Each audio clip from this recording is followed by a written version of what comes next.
The Astroworld disaster remains a very hot topic, and I don't have much more to say about what I think as far as what actually happened at the event, just because I don't know. It's hard for me to speculate. I don't want to jump to any conclusions about things.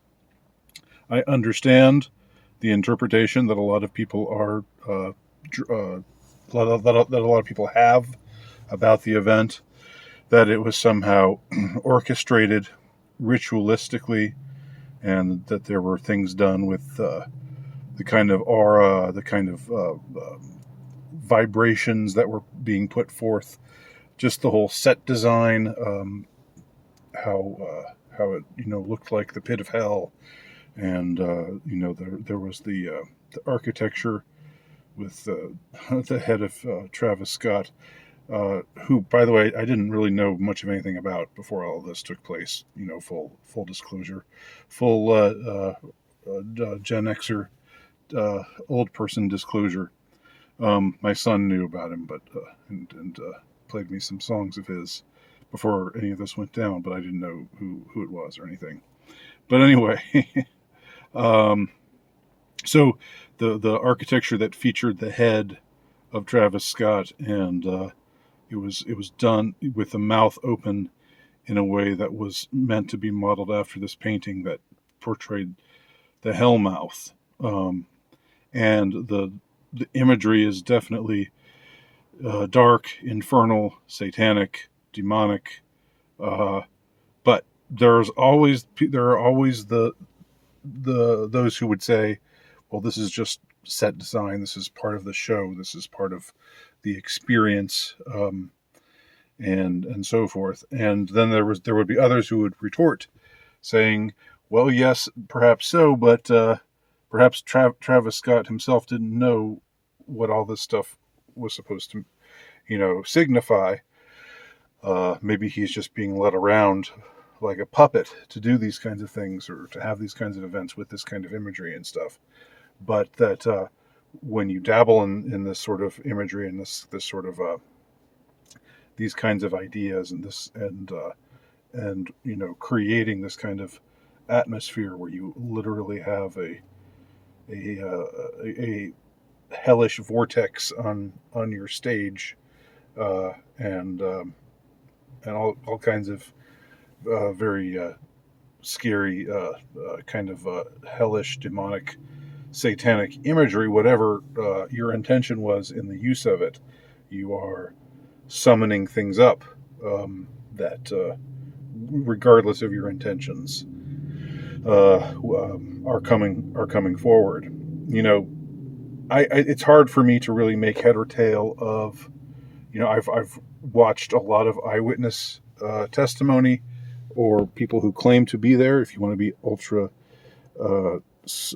skeptical about things, you don't really know for sure that any of these witnesses who claimed, who have their stories to tell, that you don't know for sure that they were actually there. It's interesting that it's part of the official story that there was somebody out there shooting people up with a drug, going up behind at least one person, presumably more, and knocking them out with a shot in the neck, the shot of some drug. So who is that person? Is it just some nefarious free agent just deciding to inject a bunch of people with this whatever it was at this event? Are they in some way connected with the those who put on this event? Travis Scott himself has sounded remorseful in his commentary on on what went down, but not many people seem to be buying it. A lot of the people who were there believe that he didn't handle things well, and I believe a suit has been filed against him, and I think against Drake and others who were featured at the concert, or maybe it's just against him and Drake. I'm not sure. What I do want to talk about here is this curious promotional poster that was advertised a few days ago before this event happened, and I will link to this poster that I'm making reference to here, so you can see it for yourself. But in a way, this poster, could be just seen as a sort of throwaway kind of thing, just as a silly kind of thing that doesn't really mean anything. But I'm going to approach it as if something is attempting to be said in this poster, because I believe that is the case. And Travis Scott was quoted as saying, he's talking about his new album, which I guess hasn't been released yet, called Utopia. The album is titled Utopia, but this promotional poster talks about dystopia. And and so in this interview that I saw, Travis Scott was saying, people think that there's a utopia coming. I don't know who thinks that, or we have these ideas about what utopia and what it really means, but it's actually the reverse of that. It's the dystopian notion. Dystopia meaning a reverse utopia. All of the, dystopia being a culture, a society, which has certain elements that you would associate with utopia, except in a negative way. It's a highly organized, highly structured society, but one that does not, instead of bringing about maximum happiness and harmony, it's one that brings about maximum misery and disharmony. One thinks immediately of 1984, of course, by George Orwell. So this promotional poster is a parody of the Weekly World News, which featured this was something that was put out, I think, in the 80s or 90s, and the Weekly World News was just like a crazy tabloid that was beyond what you'd see in the normal tabloid. This is in the days of print, right, when print was still the primary way in which people read about things before the internet. And the Weekly World News was crazier, more out there than National Enquirer and similar type of what would be thought of as tabloid rags. National Enquirer, which is still around, would have stuff about celebrity gossip and things like that. But Weekly World News was more about like Bigfoot sightings and aliens and stuff like that. And there was one where this frightening looking, this sort of disfigured face is featured, and with pointed ears, and it's called Bat Boy. And I guess the story is about this freak of nature who came into being. I haven't read the article, so I don't know how Bat Boy allegedly got his start. But the the poster that was being put out by Travis Scott, again to help to advertise for his upcoming album Utopia, was a parody of this cover, Weekly World News. Instead of saying Weekly World News, it says Weekly World Truth, which is interesting. Well, I'll go on, and maybe it'll be more understandable why I think this is interesting. So there's the picture of the Bat Boy thing, but it's sort of a Travis Scott looking with the braids that he has in his, the braids that come over his face. So it's a Travis Scott looking Bat Boy, with his mouth open in the same Bat Boy pose of the original. And then on the top it says what really lies beneath the surface ? And the headline be under the picture of the Travis Scott Bat Boy architecture is interesting in that it says the true dystopia is here. The true dystopia is here. Like, what was there a false dystopia before? But now we're getting to the true dystopia. I've talked before, and I think I'm not the only one. I talked particularly in my interview with Hive Mentality when I was discussing my book, The Insurrectionist. Not meant to be a little plug there, but just to mention it anyway. I was talking about how it's one thing to write about dystopia or to watch dystopian movies or read dystopian books, but when you're aware that you're living in a world that seems to be growing increasingly dystopian by the day, that hits differently, like the kids say, that hits differently. It truly does. So the true dystopia is here. How can that, how do you read that without thinking of what all is going on in the world right now with various things, one of which I'm not allowed to talk about on YouTube directly anyway. But that's just further evidence of how far this dystopia has reached. That freedom of speech is being curtailed on platforms in which are made ostensibly for the purpose of people getting information out there. There's some information they don't want to have out there. They don't want you talking about people who numerous people, thousands of people who have negative reactions to a certain highly recommended medical treatment, which I've called the Baj here. Just think about that word backwards, Baj, and you know what I'm talking about. All further evidence of the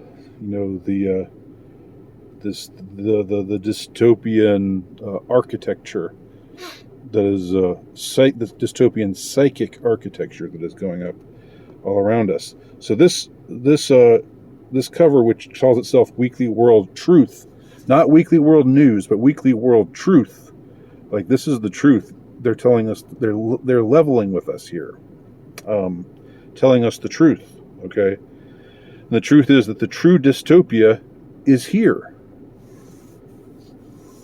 And then on the bottom, this is what I find actually to be the most chilling of all of the statements that are on this poster. It reads, "When the end arrives, it's actually the beginning." When the end arrives, it's actually the beginning. Now, I should add, and just because I'm a pain in the ass ex-English teacher here, who still dabbles in the form of English teaching and English tutoring, that there's no apostrophe. It's improperly written because it should be when the end arrives, it's actually the beginning, it apostrophe s, but they don't have an apostrophe here. So it's grammatically incorrect. Now I don't know if that grammatical error was intended or if it's just that even the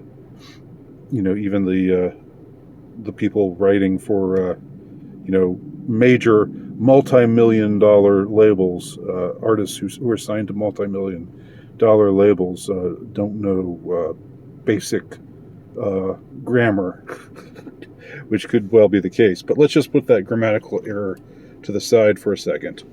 When the end arrives, it's actually the beginning. If the true dystopia is here, and we think to ourselves, well, this is okay, it's the end times, this is going to ring in, at least there will be some relief now. Because when we get to this point, we'll have reached a breaking point, and then, apocalypse.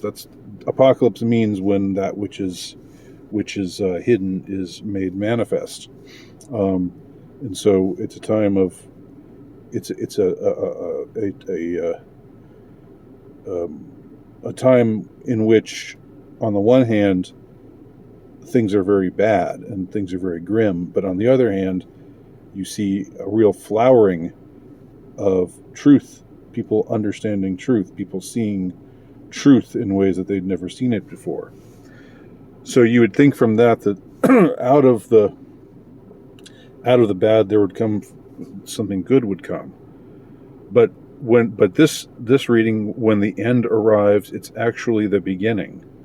The true dystopia is here. When the end arrives, it's actually the beginning. That causes one to think that, you know, what we're going to keep going. It's going to keep, the dystopia will be reality forever now. Like Orwell says, the boot kicking a human face forever. That's the future. Or I guess there are more positive ways of seeing this. It's not the way that hit me at first when I read it, but you could also interpret this statement, when the end arrives, it's actually the beginning. You could also interpret that to mean it's always darkest before the dawn, and it looks like it's the end of all hope and the crushing of human freedom, and the victory of those patently inhuman creatures, monsters, soulless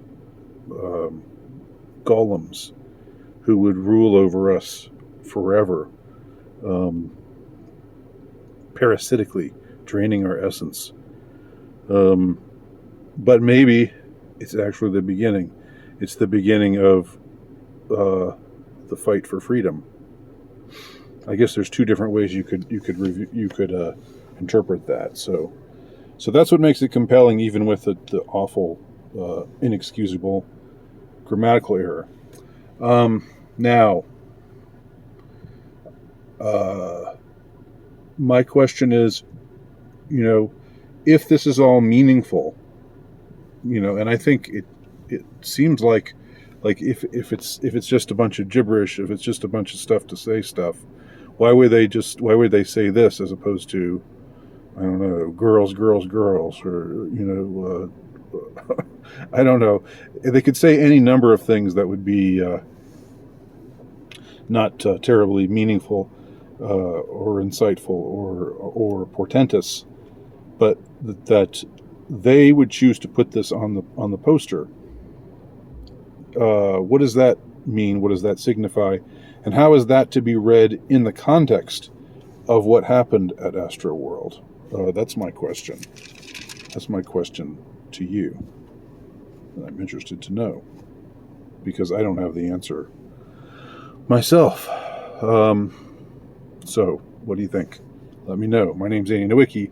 Please check out my work at altrightnovelist.com, and as you heard earlier, my most recently published book, The Insurrectionist, can be purchased from terrorhousepress.com.